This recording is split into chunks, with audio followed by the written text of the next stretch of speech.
The first true cold day of October crept over the small town of Cedar Grove like a quiet visitor.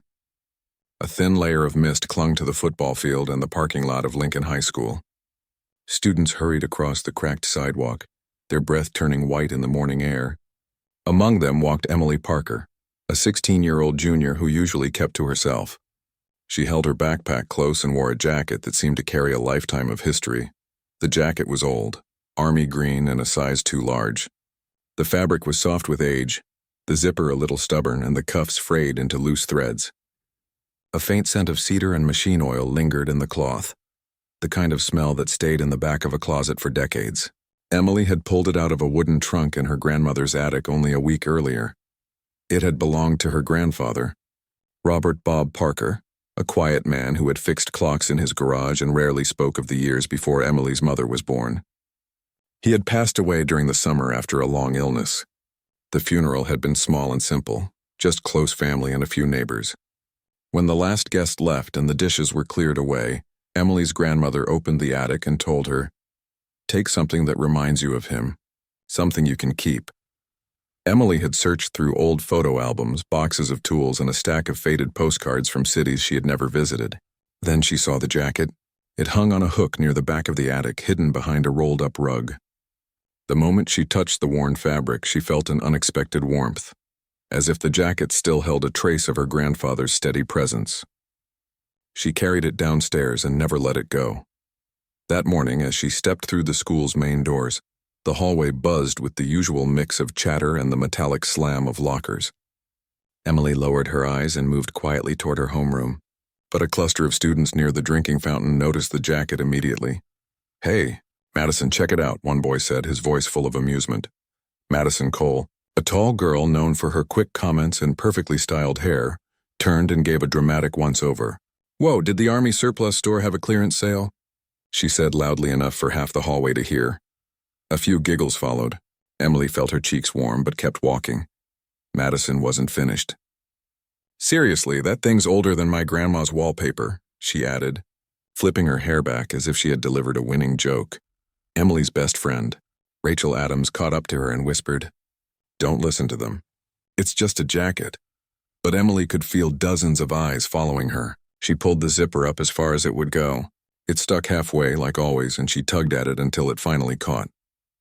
The sound of laughter faded as she reached the classroom, yet the words stayed with her like an echo she couldn't shake. During first period English, Emily tried to focus on the lesson, but her thoughts drifted. She remembered the quiet afternoons she had spent with her grandfather, helping him repair clocks. He had never explained much about his own life. Once, when she was younger, she had asked about the eagle patch sewn onto the jacket's left shoulder. The patch showed a fierce bald eagle with its wings spread wide, surrounded by faded stars.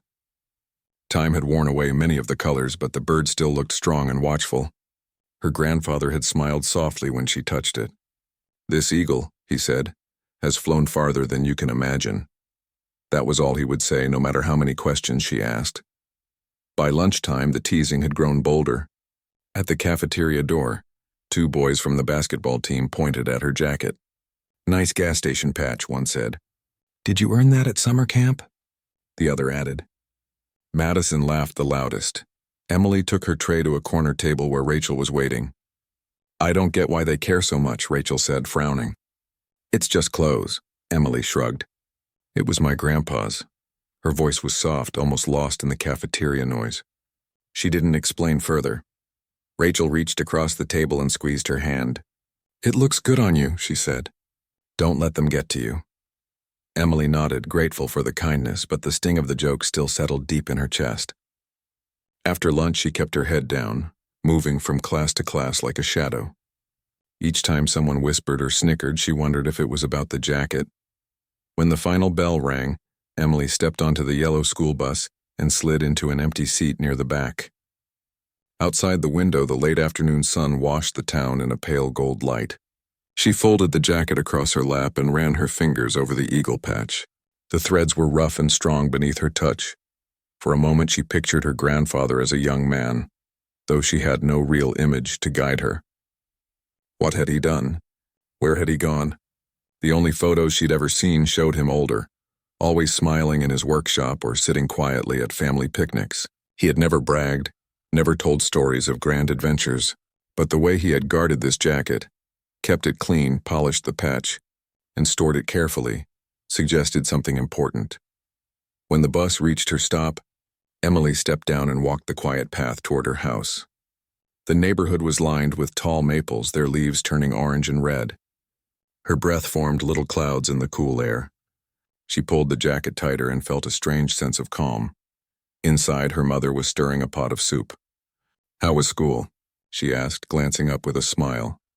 "Fine," Emily said automatically, though her mind replayed the day's laughter. Her mother wiped her hands on a towel and studied the jacket. "You wore Dad's coat," she said softly. "It suits you." Emily hesitated. "Did Grandpa ever talk about this patch?" she asked. Her mother tilted her head. "Not much. He was proud of it, though. Whenever I asked, he just said it reminded him of a promise he kept. That's all I know." Later that evening, Emily carried the jacket to her room and draped it over the back of her chair. The house grew quiet except for the ticking of a clock her grandfather had repaired years earlier. She sat on her bed staring at the patch as moonlight spilled across the floor. At school the next day, she decided she would wear the jacket again. Not out of defiance, but because it belonged to her grandfather and because it made her feel close to him. She would not let a few careless jokes take that away. What Emily could not imagine was how soon the meaning of the patch would reveal itself. Somewhere in the near future, a stranger, someone with eyes trained to notice hidden histories, would see that faded eagle and stop in his tracks. And in that moment, the teasing would no longer matter. The old jacket would speak for itself, carrying a story far greater than any of them knew. The next morning dawned brighter, but just as cold. Emily woke to the sound of leaves scratching lightly against her window. For a moment she lay still, listening to the soft ticking of the clock her grandfather had fixed years ago. The sound reminded her of him, steady, patient, never rushing. She slipped on the green jacket before leaving her room. The fabric felt like a quiet shield. Downstairs, her mother was packing lunches. "You're wearing it again?" she said with a small smile. Emily nodded. "It just feels right." The walk to the bus stop was crisp and silent except for the crunch of fallen leaves beneath her shoes. She tried not to think about yesterday's teasing, but the memory floated in anyway. Laughter in the hallway, whispered comments. She tightened the zipper and stepped onto the bus. When she entered the school hallway, she braced for more jokes. But today Madison and her friends only glanced her way and turned back to their own conversations. Maybe the novelty had worn off. Emily allowed herself a small breath of relief. By third period, the school day felt almost normal. Then just before lunch, the loudspeaker crackled. "Students, please welcome the Veterans Heritage Program to our assembly in the gym," the principal announced. "Classes will report after fourth period." A wave of curiosity spread through the classrooms. Each year around Veterans Day, the school invited local veterans to speak about service and history. Emily had attended these assemblies before, but this time her heart gave a quick, surprising beat. Her grandfather had never come to speak, never even hinted that he might have a reason to. After fourth period, the students filed into the gym. Rows of folding chairs stretched across the polished floor. A small stage stood at the front with a podium and an American flag. Emily and Rachel sat near the middle, jackets draped over their laps. The program began with a brief introduction by the principal, followed by a group of older men and women who shared memories of service, stories of distant places, teamwork, and courage. Emily listened politely, her eyes wandering now and then to the eagle patch on her sleeve. When the final speaker approached the microphone, the gym quieted. He was tall and broad-shouldered, his short hair mostly gray, but his posture still military straight. He introduced himself as General Thomas Reynolds, retired commander of a special operations unit. He spoke about honor and responsibility, about helping communities when soldiers returned home. His voice was calm and steady, carrying a quiet authority that filled the room. As he spoke, his gaze drifted over the audience, and then stopped. Emily felt it. A sharp stillness seemed to pass between them. General Reynolds' eyes had fixed on her jacket. More precisely, on the patch. He paused mid-sentence. The microphone caught the faint catch in his breath. For a heartbeat, the entire gym seemed to lean forward. Then he cleared his throat and continued his speech, though his eyes returned to the patch again and again. When the assembly ended, students stood and began to file out, chattering about homework and lunch. Emily stayed seated, unsure why her legs felt heavy. "Emily," Rachel whispered. "That general kept looking at you." "Did you see that?" "I think so," Emily said. Her pulse quickened. As they reached the aisle, a voice called, "Excuse me, young lady." Emily turned. General Reynolds was striding toward her, his long steps measured but purposeful. A few students nearby slowed to watch.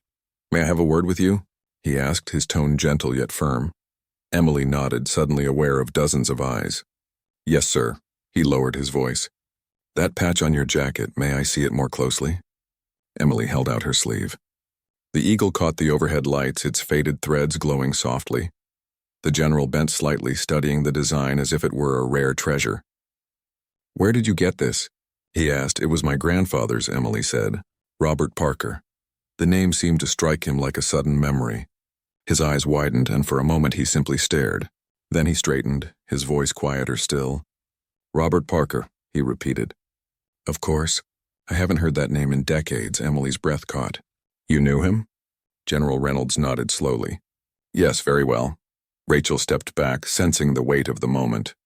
Other students whispered nearby, but the gym felt strangely silent around them. The general touched the edge of the patch with careful respect.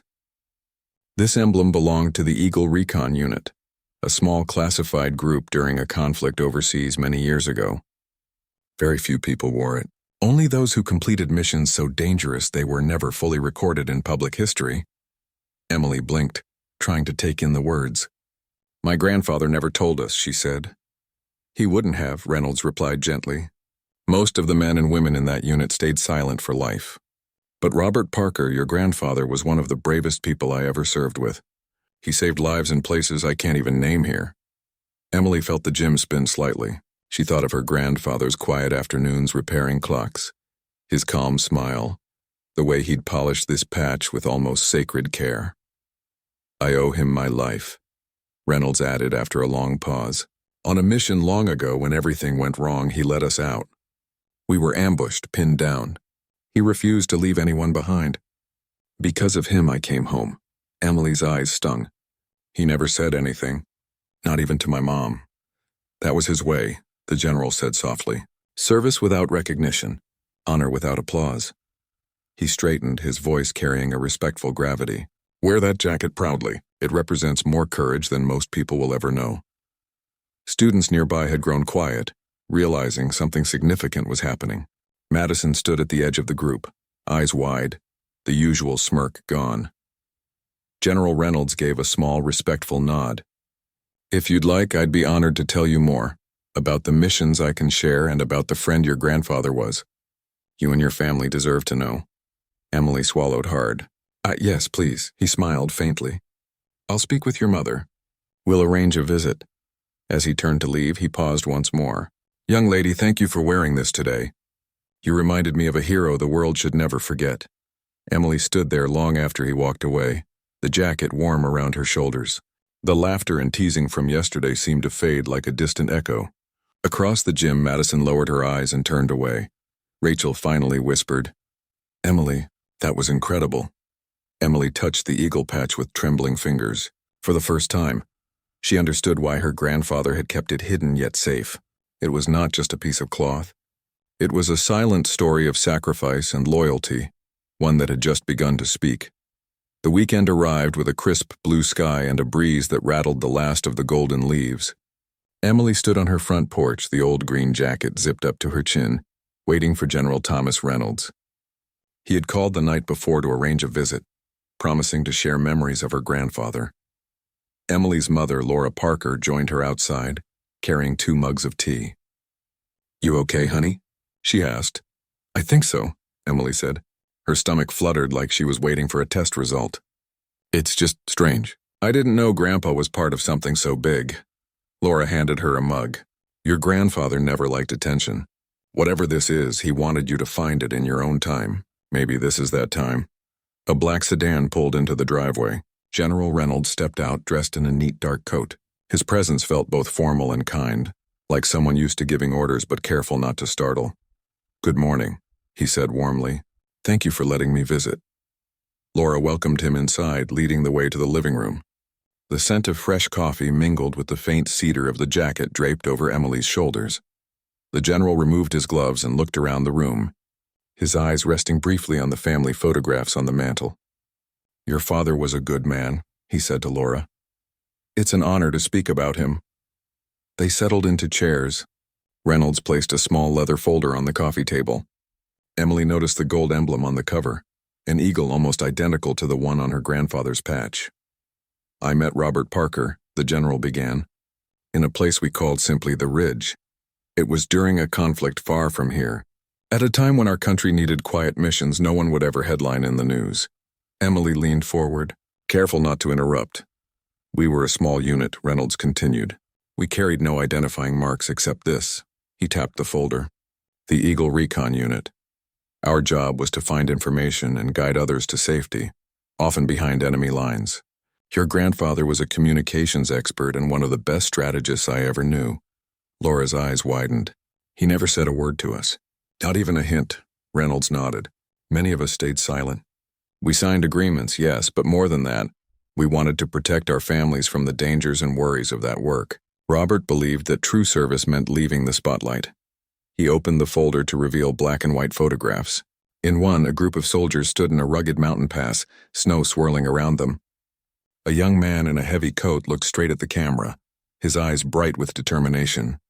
Emily recognized the set of his jaw, the familiar curve of his brow. "That's him," she whispered. Reynolds smiled. "Yes, that was your grandfather at 27. Emily's heart beat faster as she studied the picture. Her grandfather looked so different, yet the calm strength was the same as the man who had fixed clocks and told her gentle jokes. "There's one mission," Reynolds said, his voice quieter now, "that I can share. We were deep in a valley when a storm destroyed our equipment. We were surrounded, low on supplies. Robert kept us steady. He found a way to send a coded signal through a broken transmitter using pieces of wire and sheer creativity.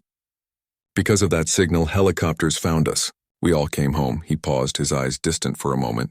"Without him, I wouldn't be here today." Laura pressed a hand to her mouth. Emily felt a lump in her throat. She could almost hear the ticking of her grandfather's clocks in the silence that followed. "Your grandfather never wanted medals," Reynolds went on, "but I brought something for you both. Something he earned, though he never claimed it." From the folder, he took a small velvet box. Inside lay a silver medal shaped like a star, its surface gleaming softly. "This was awarded to the Eagle Recon Unit for exceptional bravery," he said. "Robert's name is on the record. He declined to receive it in person, but it belongs to his family." Laura reached out with trembling fingers. I don't know what to say." "Just know," Reynolds replied, "that he served with honor." Emily touched the medal lightly. The medal felt cool but alive, as if carrying the echoes of the past. After a long pause, she asked, "Did he ever talk about his life with you? I mean, beyond missions?" Reynolds chuckled softly. "Oh yes. He loved talking about clocks. He once said that repairing a clock was like repairing time itself. He believed that every second mattered. That's how he led us. Steady, precise, never wasting a heartbeat." Emily smiled, remembering the careful way her grandfather had shown her how gears fit together. The general rose and looked toward the window where sunlight touched the curtains. "I won't stay too long," he said, "but I wanted you to know the truth. Your grandfather's story deserves to be remembered even if he chose silence." Laura stood to shake his hand. "Thank you, General. This means more than you can imagine." Before leaving, Reynolds turned to Emily. "Young lady, you carry his spirit. That jacket isn't just cloth. It's a piece of history. Wear it proudly, and keep his values alive: patience, courage, and quiet strength." Emily nodded, unable to speak past the tightness in her throat. After the door closed and the car disappeared down the street, mother and daughter remained still, the medal gleaming on the table. Finally, Laura said, "Your grandfather lived a life we never guessed. But he was still the same gentle man who helped you build that birdhouse, the one who made up silly stories at bedtime. Both sides were real." Emily hugged the jacket closer. "I feel like I know him better now," she whispered. That evening, Emily placed the medal next to the old clock in her room. The steady ticking filled the quiet house. She thought of her grandfather walking through dark valleys, carrying the same patience he brought to repairing tiny gears.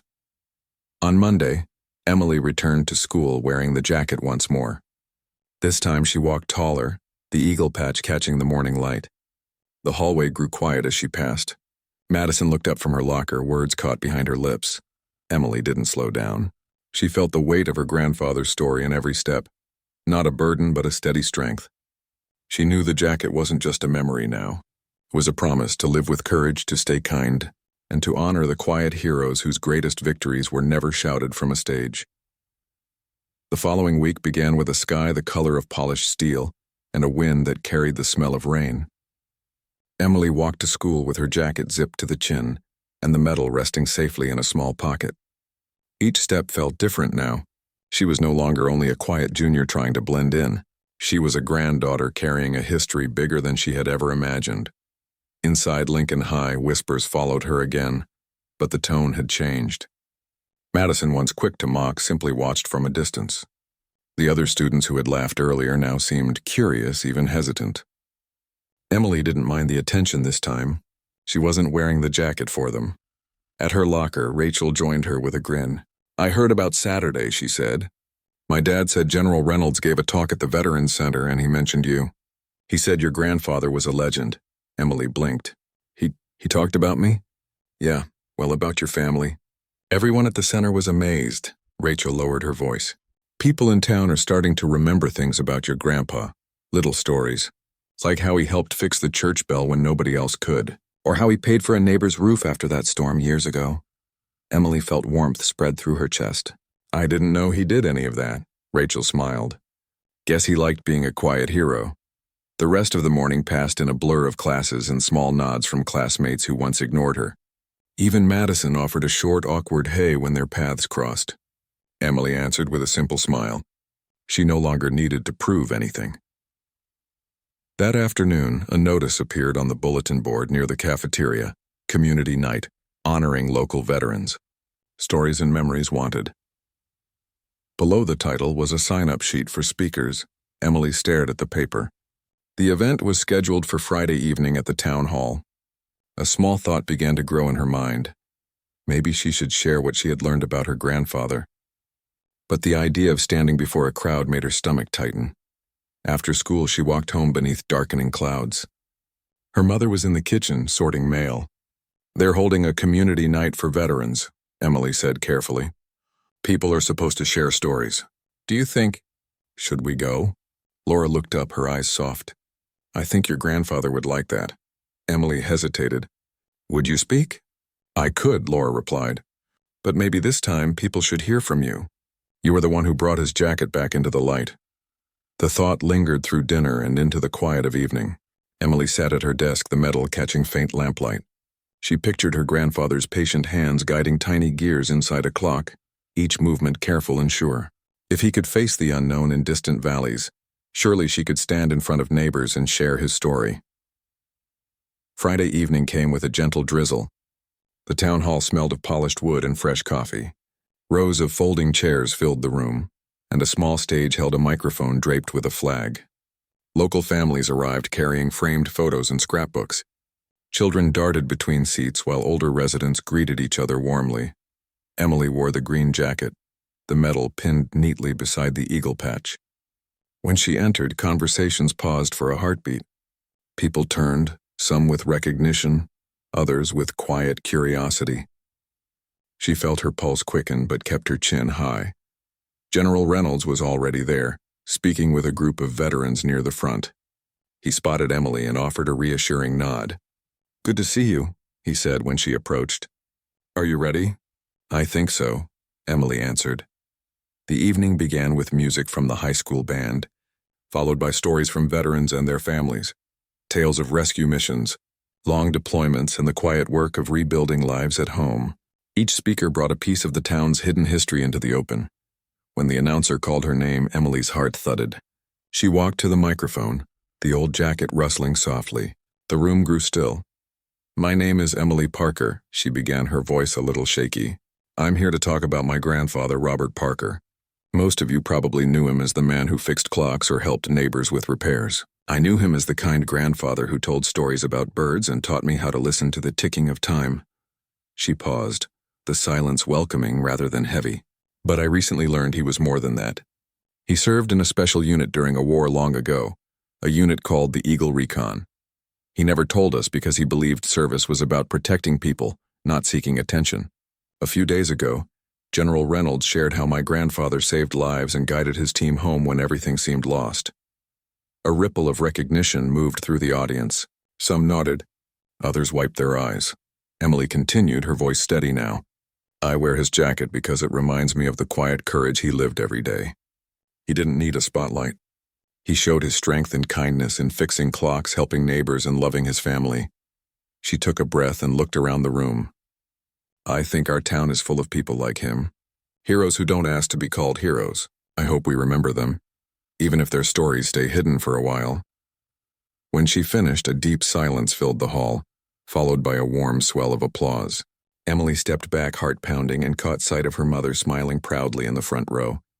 General Reynolds gave her a respectful salute. After the event, people approached with memories to share. An elderly woman said Robert Parker had once fixed her late husband's pocket watch without asking for payment. A man recalled how Robert quietly repaired the town library's broken clock tower after a storm. Each story added a new layer to the man Emily thought she already knew. Outside, the drizzle had stopped. The night air smelled of wet leaves and fresh beginnings. Emily and her mother walked home under a sky full of faint stars. That was beautiful, Laura said, slipping an arm around her daughter's shoulders. You gave your grandfather the honor he deserved. Emily looked up at the stars and thought of the eagle patch on her sleeve. I just told the truth, she said softly. He did all the brave parts. As they reached their front porch, the house lights glowing warmly ahead, Emily felt a quiet certainty settle in her heart. Her grandfather's story would not fade. It would tick on, like the steady clocks he loved, measured in every act of quiet courage she carried forward. The Saturday morning after community night arrived bright and cool, the air crisp with the scent of fallen leaves.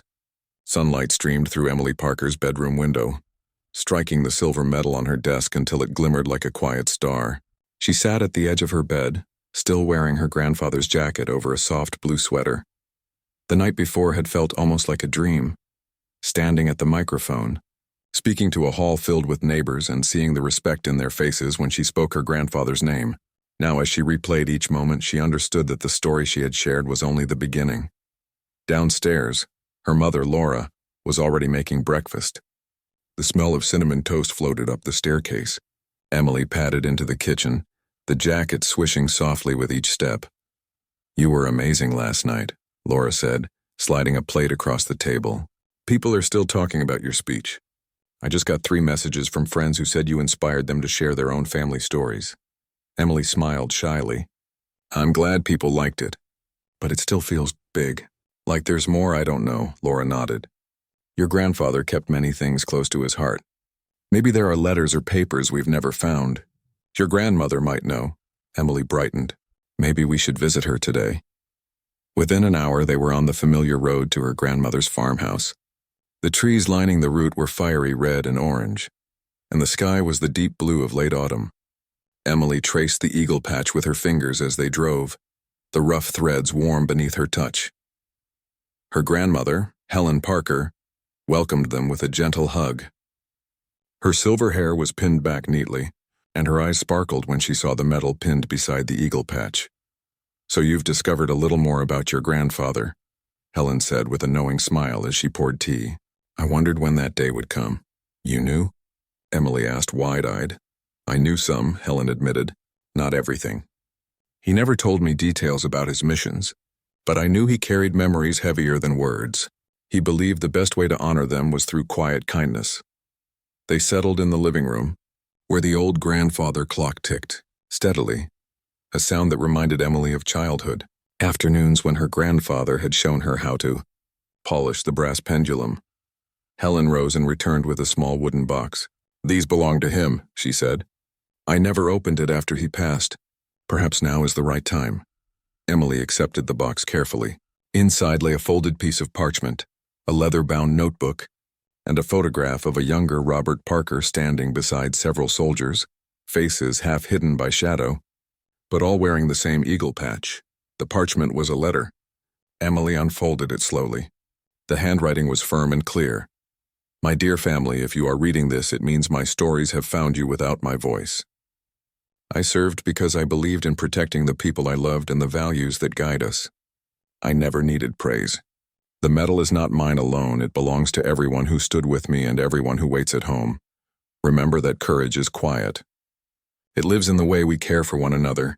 If you wear this jacket, wear it not as a soldier's coat, but as a promise to live with honor, patience, and kindness. With love." Robert. Emily's eyes blurred. She read the letter again, each word sinking deeper. "He wanted us to find this," she whispered. Helen touched her hand. He trusted that the right time would come. They spent the afternoon reading the notebook, which contained careful sketches of landscapes, coded coordinates, and fragments of poetry about the sound of rivers and the comfort of home. Some entries described simple joys, the taste of bread after a long march, the quiet stars above a mountain camp, the relief of hearing a distant clock strike midnight. Emily closed the notebook gently. "He saw beauty everywhere," she said. "He did," Helen replied. "That's how he survived the hardest days." That evening, Emily returned home with the box safely tucked in her bag. The house felt warmer than usual, as if the letter itself carried a soft light. She placed the notebook beside the medal on her desk and sat down to write in her own journal. She wrote about the assembly, the community night, and the letter. She wrote about the way her grandfather had blended courage with kindness. Her pen moved quickly, almost as if guided by his steady patience. While she wrote, a message pinged on her phone. It was Rachel. "Everyone's still talking about your speech. The local paper wants to write a story about your grandfather. They asked if you'd give an interview." Emily hesitated. Sharing her grandfather's life felt important, but it also felt personal. She thought of the letter's final line. Wear it as a promise to live with honor, patience, and kindness. He hadn't asked her to hide his story, only to carry it with care. She texted back, "I think that would be okay. But only if they focus on what he valued, not just the missions." Rachel replied with a thumbs-up emoji, "And that's perfect. They'll love it." The next morning, a soft rain tapped against the windows. Emily met the local reporter, David Brooks, at the town library. He was friendly, carrying a small recorder and a notebook. "Your grandfather's story is remarkable," he said as they settled at a table near the tall shelves of history books. "But I'd like to highlight the person behind the uniform. What do you want people to remember most?" Emily looked at the medal pinned to her jacket. "That he believed in quiet courage," she said. "He served his country, but he also helped neighbors without ever asking for thanks. He taught me that the strongest actions don't need the loudest voices." David smiled. "That's a powerful message." He asked about the jacket, the patch, and the moment General Reynolds recognized it. Emily described everything simply, careful not to share details her grandfather might have wanted private. When the interview ended, David thanked her. "This story will inspire people," he said. "Not just about war, but about the everyday heroism we all can show." Over the next week, the article appeared in the local newspaper and spread quickly through town. Teachers mentioned it in class. Strangers stopped Emily on the street to share their gratitude. A few veterans sent handwritten letters thanking the Parker family for reminding the community that service comes in many forms. One afternoon, as Emily left school, Madison approached her near the bike racks. The girl who once mocked the old jacket now shifted awkwardly, her voice quiet. "Hey, Emily," she said. "I read the article. I'm sorry about how I acted before. I didn't know." Emily studied her face and saw genuine regret. "It's okay," she said softly. "You didn't know the story. Now you do." Madison gave a small nod. "Your grandfather sounds like someone I wish I'd met." Emily smiled. "He would have liked you. He liked everyone, even when they didn't notice." They parted with a sense of quiet understanding. That evening, Emily and Laura visited the town's small Veterans Memorial. The stone monument stood at the edge of a park, rainwater glistening on its surface. Someone had already placed a fresh wreath of autumn flowers there. Emily laid her hand against the cold granite. "Hi, Grandpa," she whispered. "I think people finally know a little of who you were." Laura placed the medal beside the flowers for a moment, letting the silver star catch the fading light. He'd be proud of you, she said. You've given his silence a voice. They stood together as the sun sank behind the hills, the evening quiet except for the steady chirp of crickets. Emily felt the jacket's weight, not as a burden but as a gentle embrace. When they returned home, the house seemed to hum with the soft ticking of clocks, each beat like a heartbeat from the past. Emily opened her own notebook and began a new entry. Grandpa, your story is part of our town now. People know that bravery can be quiet. I'll keep wearing your jacket, not to show off, but to remember. Every tick of the clock is a promise to live with kindness and courage. I hope that's enough. She set down her pen and looked at the jacket draped across her chair. The eagle patch caught the lamplight, its faded threads glowing softly, like a small constellation of their own. The first snow of winter drifted down on Lincoln that Friday morning, covering the rooftops in soft white. Emily Parker stood at her bedroom window and watched the flakes swirl in the pale dawn. The world outside looked hushed, almost sacred, as though the town itself had paused to breathe. On her desk lay the wooden box from her grandmother's house, the letter, the old notebook, and the black and white photograph of young soldiers with the eagle patch on their sleeves. Emily had read the letter many times during the past week. Each word felt like a seed planted in her heart, ready to grow. She slipped into her grandfather's jacket. The fabric smelled faintly of cedar and winter air. The eagle patch caught a glint of the early sun. Today felt important, though she couldn't quite name why. Downstairs, her mother, Laura, was stirring oatmeal. "Big day?" she asked with a smile. Emily shrugged. "Feels like it." Laura studied her daughter's face. "The town council called this morning. They're holding a ceremony at the Veterans Memorial this afternoon. They want you to be there." Emily raised her eyebrows. "Me? Why?" "They didn't say everything, but it's about your grandfather," Laura explained. "Apparently the governor's office heard about the story in the newspaper. They're sending someone to present an official proclamation." Emily's stomach fluttered with a mix of pride and nerves. "What should I do?" "Just wear the jacket," Laura said softly. That's all. The town square buzzed with quiet excitement that afternoon. Snow dusted the branches of the oak trees, and a light wind carried the smell of pine from the nearby hills. Neighbors gathered in heavy coats and scarves. Veterans from different eras stood side by side, their hats marked with names of distant places. Korea, Vietnam, Desert Storm. Emily arrived with her mother and grandmother. She felt the weight of eyes turning toward her, not with the teasing she once knew, but with something like respect. Children pointed at the eagle patch. Older men and women nodded knowingly. At the front of the memorial, a small stage had been set up. An American flag fluttered gently behind the podium. Among the officials stood General Michael Reynolds, the same tall figure who had recognized the patch weeks earlier. He gave Emily a reassuring smile. The mayor stepped forward first, speaking about service, sacrifice, and the importance of remembering local heroes. Then General Reynolds approached the microphone. His voice was steady but warm. "Many of you know the story of Robert Parker," he began. "He served this nation with quiet bravery. He never sought attention, but his actions saved lives and inspired those who served beside him. Today, we honor not only the man but the values he carried, values that live on in his granddaughter." He turned toward Emily. "Emily Parker, please join me." Her heart pounded as she stepped onto the stage. The crowd's applause felt like a gentle wave. Snowflakes landed on the brim of the general's cap and melted into tiny droplets. Reynolds held a framed proclamation. "On behalf of the governor and the people of this state, we declare today Robert Parker Day, to honor a life of quiet courage and lasting service. And we recognize Emily Parker for bringing this story to light."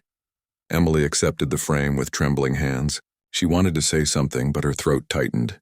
The general bent slightly, his voice low enough for her alone. "Your grandfather would be proud. Keep wearing that jacket. It carries more than history, it carries hope." The crowd clapped again, some veterans saluting the eagle patch. Emily felt a warmth that had nothing to do with the jacket's thick fabric. After the ceremony, neighbors approached to offer kind words. One elderly woman held Emily's hands. "I was a nurse during the war," she said. "Men like your grandfather kept us all safe. Thank you for sharing his story." Children asked questions about the patch, and parents thanked Emily for reminding them to talk about their own family histories. Even Madison, who once teased her, came forward with a shy grin. "You did great," Madison said. I'm glad I know the real story now. Emily smiled. Thanks. I'm glad you do too. That evening, the family gathered at her grandmother's farmhouse. A fire crackled in the stone fireplace, filling the room with a warm glow. The framed proclamation rested on the mantel beside the silver medal. Helen Parker looked around the room, her eyes shining. Your grandfather believed that true courage was quiet. Tonight we see how far that quiet can reach. Emily sat cross-legged on the rug, notebook in her lap. I used to think bravery meant loud speeches or daring acts, she said. But Grandpa showed it's also in the way you live every day, helping people, keeping promises, staying kind. Her grandmother nodded. That's exactly what he wanted you to know, Laura added, and now you've helped the whole town remember that lesson. They shared stories late into the night. Helen recalled Robert's gentle humor, the way he fixed broken clocks for neighbors without ever charging them. Laura spoke of how he'd walk for miles just to help a stranded friend. Emily listened, writing down each memory like precious treasure. Days passed. The article about Robert Parker spread beyond their town, reaching state newspapers and veterans groups across the country. Letters arrived from places Emily had never heard of. Soldiers' families, teachers, even a young cadet who wrote, "Your grandfather's story gives me courage to serve with honor." Emily answered each letter carefully, her words humble and heartfelt. She often ended with the same line, "Quiet courage matters. My grandfather taught me that." School life changed too. Instead of whispers and laughter about her jacket, she now heard questions about her grandfather's service or invitations to speak in class about family history. She accepted some invitations but stayed true to her grandfather's wish for humility. It's not about being a hero, she told her classmates.